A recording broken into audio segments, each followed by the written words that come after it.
이 시간에 오늘 우리에게 주신 하나님의 말씀 함께 나누겠습니다. 오늘 함께 나눌 하나님의 말씀은 고린도전서 3장 16절에서 18절 그리고 4장 1절과 2절입니다. 우리 함께 합독하겠습니다. 같이 읽습니다.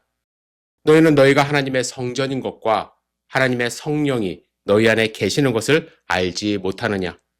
누구든지 하나님의 성전을 더럽히면 하나님이 그 사람을 멸하시리라. 하나님의 성전은 거룩하니 너희도 그러하니라. 아무도 자신을 속이지 말라. 너희 중에 누구든지 이 세상에서 지혜 있는 줄로 생각하거든 어리석은 자가 되라. 그리하여야 지혜로운 자가 되리라. 사람이 마땅히 우리를 그리스도의 일꾼이요 하나님의 비밀을 맡은 자로 여길지어다. 그리고 맡은 자들에게 구할 것은 충성이니라. 아멘. 오늘 우리에게 주실 말씀을 기대하며 잠시 기도드리겠습니다. 전능하신 아버지 하나님, 주님의 음성을 저희들이 사모합니다. 주님 말씀하여 주시옵소서. 고린도전서의 말씀을 통하여 우리의 삶이 변할 수 있도록 인도하여 주시고 하나님께 충성된 삶을 살 수 있도록 주여 인도하여 주시옵소서. 이 시간을 온전히 주님께 의지하며 드립니다. 예수님의 이름으로 기도드렸사옵나이다. 아멘.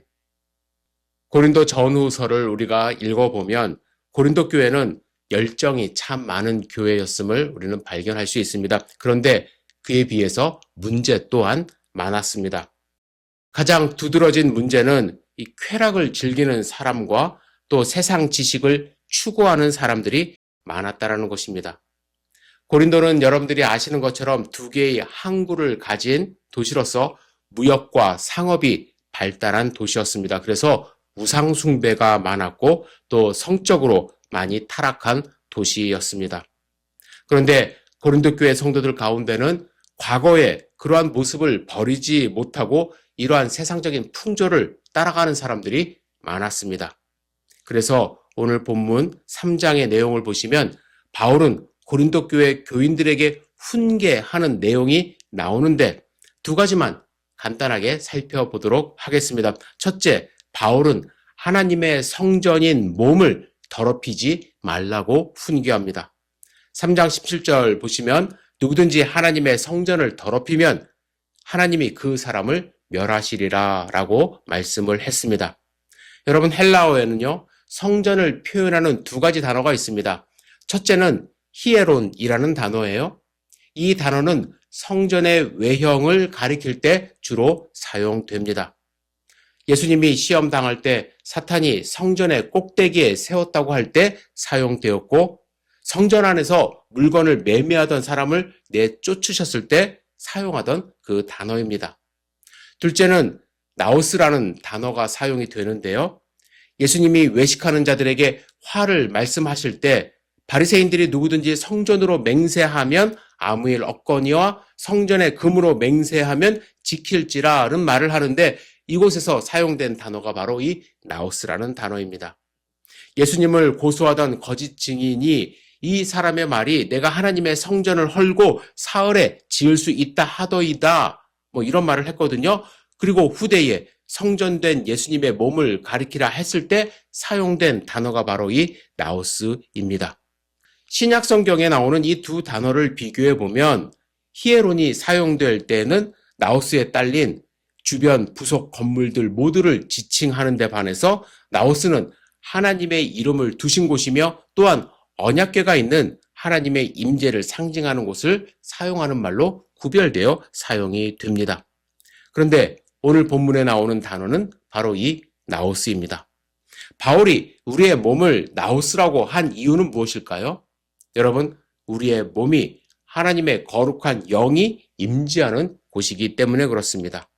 우리의 몸은 부속 건물처럼 물리적으로 존재하는 것이 아니라 우리의 몸 자체는 하나님이 계시는 거룩한 지성소임을 강조하는 것이죠.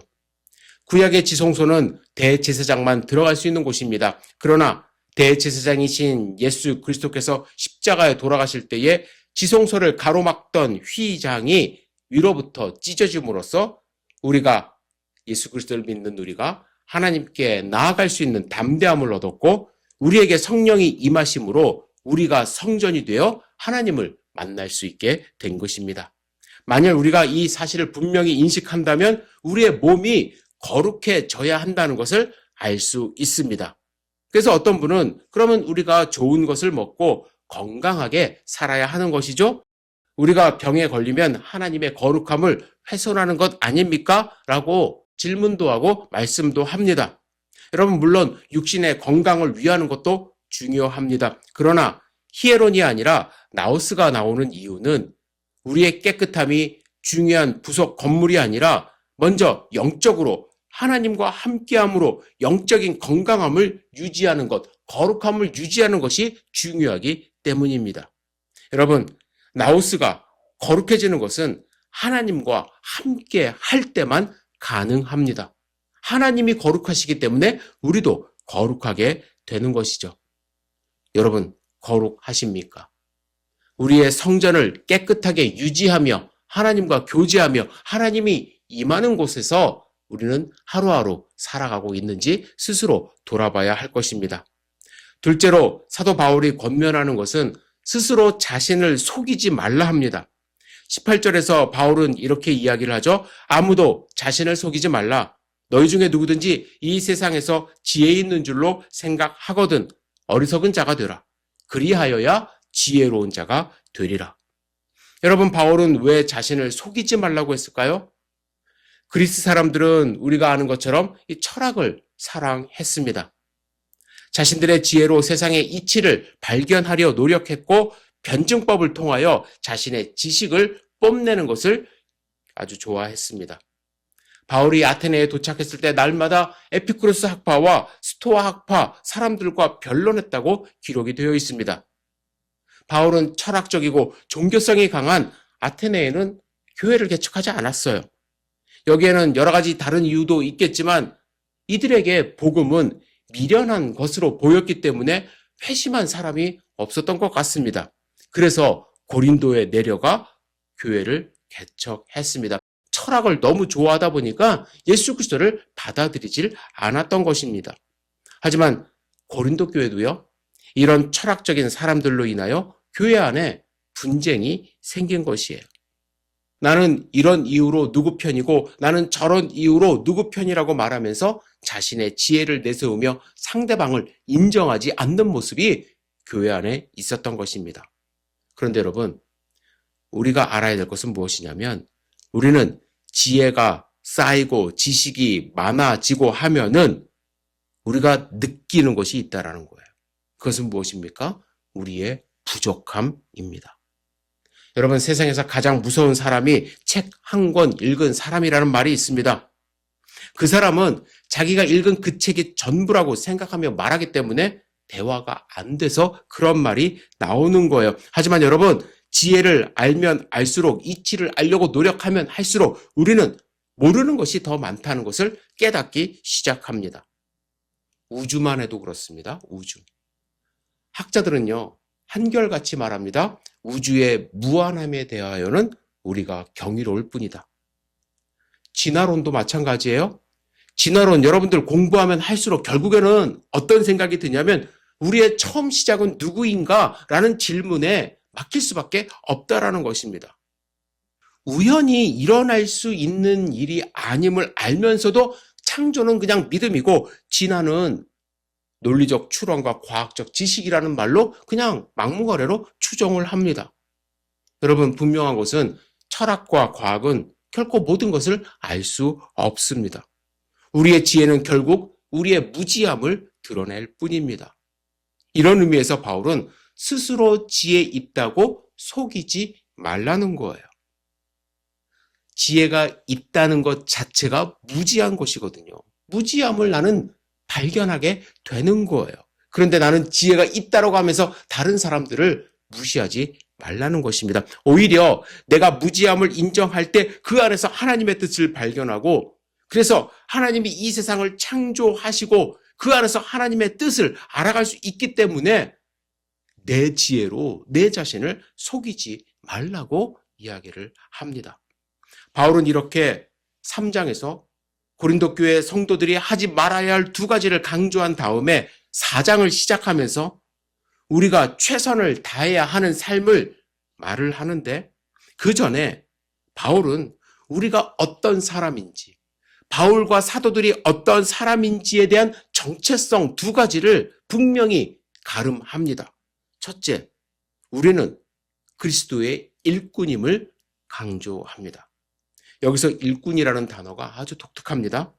보통 성경에서요, 신약 성경에서 일꾼은 노예를 뜻하는 둘로스를 사용하거나 집사라는 뜻을 사용하는 디아코노스라는 단어를 사용합니다. 그런데 여기서 사용된 단어는 배 아래 갑판에서 노 젓는 자라는 의미를 가진 위페레테스라는 단어를 사용했습니다.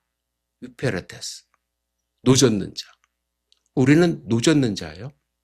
고대에서 사용된 배의 구조를 보면 갑판 위와 갑판 아래로 나눠져 있는데요. 갑판 위는 선장이 있습니다. 그리고 노 젓는 자들은 밖에서 보이지 않게 갑판 아래에 있습니다. 그들은 갑판 아래에 있기 때문에 배가 나아가는 방향을 알지 못합니다. 보지 못합니다. 오직 선장의 명령대로 노만 저을 뿐입니다. 절대로 자기 판단으로 방향을 바꿀 수도 없습니다. 그렇다면 그리스도인들은 어떤 사람들입니까? 보이지 않는 곳에서 화려하지 않게, 그러나 선장의 명령에 따라 전심전력을 다해 노 젓는 사람임을 밝히고 있습니다. 우리는 노 젓는 사람들이에요. 두 번째, 바울은 우리는 하나님의 비밀을 맡은 자라 말을 합니다. 바울이 말하는 비밀에 대해서는 골로새서에서 발견될 수 있는데 골로새서 1장 26, 27절 함께 읽겠습니다. 시작. 이 비밀은 만세와 만대로부터 감추어졌던 것인데 이제는 그의 성도들에게 나타났고 하나님이 그들로 하여금 이 비밀의 영광이 이방인 가운데 얼마나 풍성한지를 알게 하려 하심이라. 이 비밀은 너희 안에 계신 그리스도시니 곧 영광의 소망이니라. 바울이 말하는 비밀 무엇이죠? 그리스도입니다. 그리스도. 하나님은 예수 그리스도를 이 땅에 보내심으로 인류를 구원하시려는 큰 비밀을 갖고 있었는데 이 비밀은 지금까지 감춰져 있었지만 이제는 나타났고 예수 그리스도를 믿는 자들은 이 비밀을 소유한 자들이 된 것입니다. 그래서 바울은 맡는다는 단어를 오이코노모스라는 단어를 사용했어요. 이 단어는 우리가 잘 아는 청지기라는 단어입니다. 청지기는 주신의 전 재산을 위탁받아 관리하는 자들입니다. 그러나 결코 주인이 될 수 없는 사람이 바로 이 오이코노모스예요.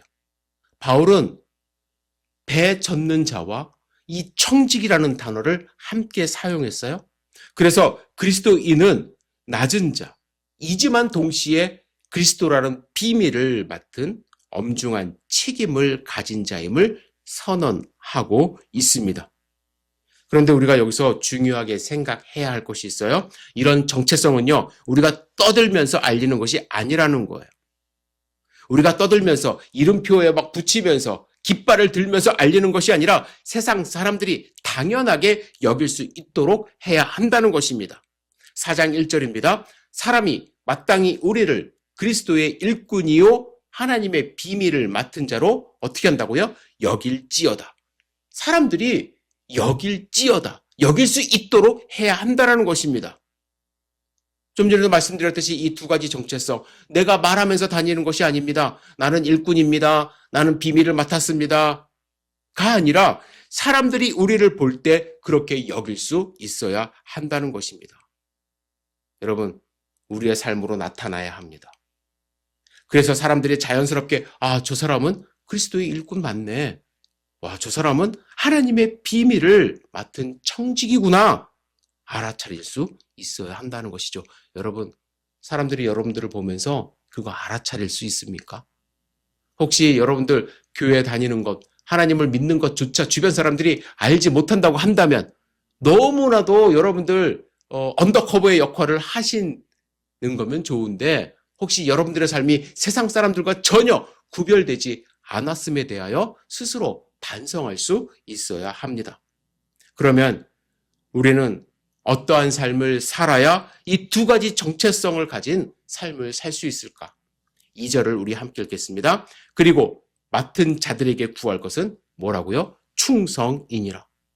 충성으로 번역된 단어는 피스토스입니다. 이 단어의 기본 의미는 신뢰할 수 있는 자, 믿을 만한 자 라는 뜻이에요. 여러분, 충성은 맹목적으로 일을 하는 것, 아무 생각 없이 그냥 시키는 일 하는 것이 아니라 바울이 말하는 충성에는 몇 가지 중요한 가치를 포함합니다. 첫 번째 가치는 충성은 주인이 누구인지 분명히 알고 일하는 것을 의미합니다. 1장 4절에서 좀 전에 우리가 읽었듯이 바울은 그리스도의 일꾼, 하나님의 비밀을 맡은 자라고 정의를 하지 않았습니까? 따라서 충성의 출발은 내가 누구를 위하여 일을 하고 있는가를 분명히 아는 것입니다. 바울의 주인은 오직 그리스도였고 마찬가지로 우리의 주인도 그리스도여야 함을 분명히 알아야 하는 것입니다. 우리의 주인은 그리스도이기 때문에 충성은 사람의 평가에 흔들리지 말아야 함을 강조합니다. 충성된 사람은 사람들의 평가에 흔들리지 말아야 돼요. 4장 3, 4절 우리 함께 읽겠습니다. 시작. 너희에게나 다른 사람에게나 판단받는 것이 내게는 매우 작은 일이라. 나도 나를 판단하지 아니하노니 내가 자책할 아무것도 깨닫지 못하나 이로 말미암아 의롭다함을 얻지 못하노라. 다만 나를 심판하실 이는 주시니라. 여러분, 우리는요 다른 사람들의 판단에 흔들리는 경우가 많이 있습니다. 특히 야 네가 뭐 그렇게 잘났냐? 라는 식의 판단에 흔들리는 경우가 있어요. 왜냐하면 내가 생각해도 나는 완벽한 사람이 아니기 때문에 그렇죠. 그렇죠? 그런 생각이 드는 순간에 자존감이 무너지고 나의 충성심이 무너지는 경우가 있어요. 내가 뭐 이렇게까지 살아야 될 필요가 있는가? 나 어차피 완벽한 사람 아닌데 라는 생각을 하게 되죠. 저는 어릴 때 생각이 났는데요. 주일에 교회를 갈 때는 요즘에는 가죽으로 이렇게 지퍼도 있어갖고 예쁜 성경이 많이 있는데 당시에는요 큰 성경밖에 없었던 것 같아요. 그리고 겉이 이렇게 빨갛게 칠해져 있었던 그런 성경을 들고 가야만 했습니다. 그래서 저쪽에서 봐도 멀리서 멀찌감치서 봐도 성경책 들고 이 교회 가는 사람임을 대번에 알 수가 있었어요. 그런데 성경책을 이렇게 들고서 교회를 가다가 학교 친구라도 만나면 자랑스럽게 교회 간다고 말하지 못하고 대충 얼버무렸던 기억이 납니다. 왜냐하면 평소에 제가 학교에서 그렇게 막 모범생다운 삶을 살지 못했기 때문이죠. 숙제를 안 해서 혼난 일도 있고 또 나와서 문제 풀어보라, 수학 문제 풀어보라 하면은 못 풀던 기억, 또 친구들하고 놀다가 선생님한테 맞았던 기억, 그런 기억이 막 떠올라요. 그러면 제가 마치 깨끗한 옷을 입고 성경책을 옆에 끼고 갈 때에 친구들이 야, 뭐 저런 애가 교회를 다니냐? 라는 식으로 말할 것이 두려워서 제 충성심이 흔들렸던 기억이 있습니다. 하지만 바울은 뭐라고 이야기를 하냐면 좀 전에 읽었던 4절을 현대인의 성경으로 읽어보겠습니다. 시작. 내가 양심의 가책을 받는 일은 없지만 그렇다고 죄가 없는 것은 아닙니다. 오직 나를 판단하시는 분은 주님이십니다. 바울은 자신이 죄가 완전히 없다라고 말할 수 없다고 이야기를 합니다. 하지만 그가 충성된 삶을 살 수 있었던 단 한 가지 이유는 무엇이냐면 세상 사람들이 아니라 그를 판단하시는 분은 주님이라는 확신이 있기 때문이죠. 여러분, 우리는 이 세상에서 완벽한 삶을 살아낼 수는 없습니다. 그래서 주변 사람들의 시선이 두려울 수 있어요. 하지만 우리의 삶은 흔들려서는 안 됩니다. 왜냐? 결국에는 주님이 판단하실 우리의 삶이기 때문에. 그죠? 여러분, 결코 흔들리지 마시기를 주님의 이름으로 축복합니다. 다른 사람이 여러분들을 어떻게 보든지 여러분들 거기에 흔들리지 마시고 꾸준히 발전해 나가면서, 그죠? 후퇴해서는 안 되죠? 발전해 나가면서 주님이 나를 보신다는 생각으로 하루하루 충성된 삶을 살아야 할 것입니다. 왜요? 우리의 주인은 주님, 그리스도이시기 때문에 주님만 바라보시기를 부탁을 드립니다. 두 번째, 충성은 끝까지 일관된 삶을 사는 것이에요. 충성은 한순간의 충성이 아니라 지속적, 인격적 신뢰성을 의미합니다. 끝까지 붙들고 있어야 돼요. 바울은 감옥에서도 자유로울 때도 동일하게 충성했습니다. 빌립보서는 감옥에서 쓴 편지예요. 빌립보서 4장 11절 12절입니다. 내가 궁핍함으로 말하는 것이 아니니라. 어떠한 형편에든지 나는 자족하기를 배웠노니 나는 비천에 처할 줄도 알고 풍부에 처할 줄도 알아. 모든 일 곧 배부름과 배고픔과 풍부와 궁핍에도 처할 줄 아는 일체의 비결을 배웠노라. 감옥에 있을 때에도 자족하다라고 이야기를 합니다. 바울은 사람이 배신했을 때도 충성했습니다. 디모데후서 4장 10절입니다. 데마는 이 세상을 사랑하여 나를 버리고 데살로니가로 갔고 그레스게는 갈라디아로, 디도는 달마디아로 갔고 사람이 그를 떠나도 그는 충성했습니다. 동역하던 사람이 세상을 그리워하여 그를 버렸음에도 바울은 끝까지 충성했어요. 뿐만 아니라 죽음 앞에서도 죽음을 두려워하지 않고 충성된 삶을 살아냈습니다. 디모데후서 4장 7절입니다. 나는 선한 싸움을 싸우고 나의 달려갈 길을 마치고 믿음을 지켰으니 나의 달려갈 길을 마치는 순간까지 바울은 충성된 삶을 살았습니다. 여러분, 충성된 삶을 살고 있습니까? 여러분은 오늘 어떠한 모습으로 하루하루를 살아가시고 있습니까? 헛된 시간을 그냥 무의미 없이 보내며 사는 것은 아닌지요. 주님이 여러분들 각자에 맡겨주신 사명을 끝까지 여러분들 붙들고 예수님이 부르시는 그날까지, 예수님이 다시 오시는 그 순간까지 우리는 살아야 될 줄 믿습니다. 여러분, 많은 분들이 아는 분인데 제가 오늘 이분의 충성된 모습을 좀 소개하고 싶습니다. 에릭 헨리 리들이라는 분이에요. 이분은 1902년 1월에 중국 텐진에서 스코틀랜드 선교사 부부의 아들로 태어났습니다. 선교사 가정에서 자란 그는 어린 시절부터 내 삶은 내 것이 아니다 라는 그 사실을 자연스럽게 몸에 익힙니다. 5살 무렵에 영국으로 돌아온 그는 에든버러 대학에 진학하면서 본격적인 육상 선수의 길을 걷기 시작합니다. 타고난 신체 능력과 피나는 훈련이 더해지면서 그는 영국의 최고의 단거리 선수로 이름을 날리게 됩니다.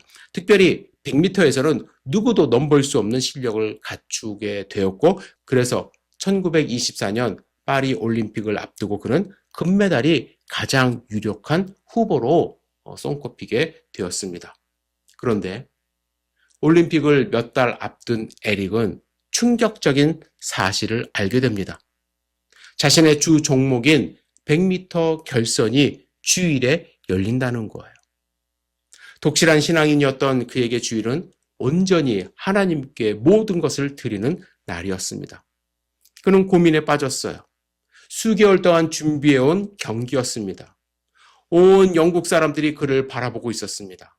그러나 그의 내면에서 울리는 소리는 분명했습니다. 에릭은 조용히 그러나 단호하게 선언했습니다. 나는 주일에는 달릴 수 없습니다. 이 소식이 영국에 전해지자 거센 비난이 쏟아졌습니다. 언론은 그를 편협한 광신주의자라 불렀고 동료들 또한 그를 이해하지 못했습니다. 스코틀랜드 왕세자까지 직접 나서서 그를 설득하려 했습니다. 국가의 명예가 걸린 일입니다. 이번 한 번만 예외로 하면 안 되겠습니까? 그러나 에릭의 답변은 변하지 않았습니다. 주님의 법 안에서 주일은 하나님의 것입니다. 그는 비난 여론에 흔들리지 않고 주일 예배에 참석했습니다. 며칠 후 뜻밖의 기회가 찾아왔습니다. 평일에 열리는 400m 경기에 출전 선수 한 명이 사고로 빠지게 된 것입니다. 그래서 에릭에게 출전 제안이 들어온 거예요. 400m는 그의 주 종목이 아닙니다. 단거리 선수에게 400m는 전혀 다른 레이스입니다. 주변에서는 무모한 도전이라고 말을 했습니다. 그러나 에릭은 출전을 결심합니다. 최선을 다해 달렸습니다. 훗날 그는 그날을 이렇게 회고합니다. 처음 200m는 제 힘으로 달렸고 나머지 200m는 하나님이 주신 힘으로 달렸습니다. 결과는 세상을 놀라게 했습니다. 에릭 리들은 우승 후보들을 모두 제치고 47조 6이라는 세계 신기록을 세우며 금메달을 목에 걸었습니다. 영국 전역이 환호했습니다. 불과 며칠 전까지 그를 비난하던 사람들이 그를 칭송하기 시작했습니다. 그러나 에릭에게 그 금메달은 끝이 아니었습니다. 오히려 시작이었습니다. 올림픽이 끝난 이듬해인 1925년 에릭 리들은 모든 명예와 영광을 뒤로하고 중국 선교사로 파송받아 떠났습니다. 세상 사람들은 다시 고개를 저었습니다. 저 사람은 도대체 왜 저러는가? 안정된 삶, 밝은 미래, 그리고 스포츠의 영웅, 자리를 스스로 내던지는 그를 이해하는 이는 많지 않았습니다. 하지만 에릭에게는 분명한 이유가 있었습니다. 그는 동생 제니에게 이렇게 말을 했었다고 합니다. 하나님은 나를 빠르게 지으셨어. 나는 달릴 때 하나님의 기쁨을 느껴. 그러나 하나님은 나를 선교사로 부르셨어. 그 부르심을 외면하면 달리는 것도 의미가 없어. 그는 중국 땅에서 이렇게 복음을 전하고 가난한 이들을 섬기고 아이들을 가르쳤습니다. 하지만 1943년 일본군이 중국을 점령했을 때 에릭은 워이시엔 포로 수용소에 강제로 억류되었습니다. 철조망 안의 삶이 시작된 것이에요. 굶주림과 질병, 공포가 일상이 된 그 공간에서 많은 사람들이 무너졌습니다. 신앙도 버리고 죽음을 선택한 사람들도 많았습니다. 그러나 에릭 리들은 수용소 안에서도 달라지지 않았습니다. 그 안에서 에릭은 아이들을 가르쳤습니다. 지친 이들 곁에 앉아서 말씀을 나눴습니다. 밤이면 기도를 했습니다. 함께 수용소 생활을 한 동료는 후에 이렇게 증언합니다. 에릭은 그 지옥 같은 곳에서도 항상 웃음을 잃지 않았습니다. 우리가 절망할 때 그는 하나님을 이야기했습니다. 그 수용소 안에서 그는 가장 자유로운 사람이었습니다. 한 번은 일본과 영국 사이에 포로 교환 협정으로 귀국할 수 있는 기회가 그에게 주어졌습니다. 많은 이들이 그 자리를 원했었거든요. 하지만 에릭은 그 자리를 임산부에게 양보했습니다. 아무도 그것을 강요하지 않았어요. 하지만 그는 오직 충성된 청지기로서 주님만 바라보는 삶을 살았기 때문에 그는 그러한 선택을 할 수 있었던 것이죠. 예수님을 닮아서. 1945년 2월 21일 에릭 리들은 수용소 안에서 뇌종양으로 조용히 눈을 감게 됩니다. 43살의 나이였습니다. 금메달도 명예도 영웅의 귀환도 없는 죽음이었습니다. 차가운 철조망 안에서 아무도 알아주지 않는 곳에서 그는 생을 마감했습니다. 하지만 그가 남긴 것은 달랐습니다. 수용소에서 함께 했던 이들은 그의 죽음 앞에서 소리 없이 울었습니다. 한 동료는 이렇게 기록을 남겼습니다. 에릭이 살아있는 동안 나는 하나님이 살아 계신다는 것을 느꼈습니다. 그는 설교하지 않았습니다. 그냥 살았습니다. 에릭 리들은 고린도전서 4장 1, 2절의 삶을 그대로 살았습니다. 그는 갑판 아래에서 보이지 않게 열심히 노를 젓는 자였습니다. 올림픽 스타디움에서도 중국의 시골 마을에서도 철조망 안의 수용소에서도 그가 바라본 것은 언제나 단 한 분, 선장이신 그리스도였습니다. 그리고 그는 하나님께서 맡기신 것을 끝까지 지켜낸 청직이었습니다. 재능도, 명예도, 시간도, 심지어 목숨까지도 모든 그의 것을 자기 거라 우기지 않고 주인의 것으로 여기며 주인의 뜻대로 사용했던 것입니다. 그는 화려한 자리에서도 아무도 보이지 않는 자리에서도 마지막 숨을 거두는 순간까지도 한결같은 삶을 살아냈습니다. 그것이 바로 충성입니다. 여러분, 충성된 하나님의 자녀 되시기를 주님의 이름으로 축복합니다. 기도하겠습니다. 전능하신 주님, 충성된 삶을 살 수 있도록 인도하여 주시옵소서. 흔들리지 않도록 인도하여 주시옵소서. 주님이 맡겨주신 주님의 일을 우리가 수행함에 있어서 세상 사람들의 시선 의식하지 않고 오직 주님만을 바라볼 수 있도록 인도하여 주시옵소서.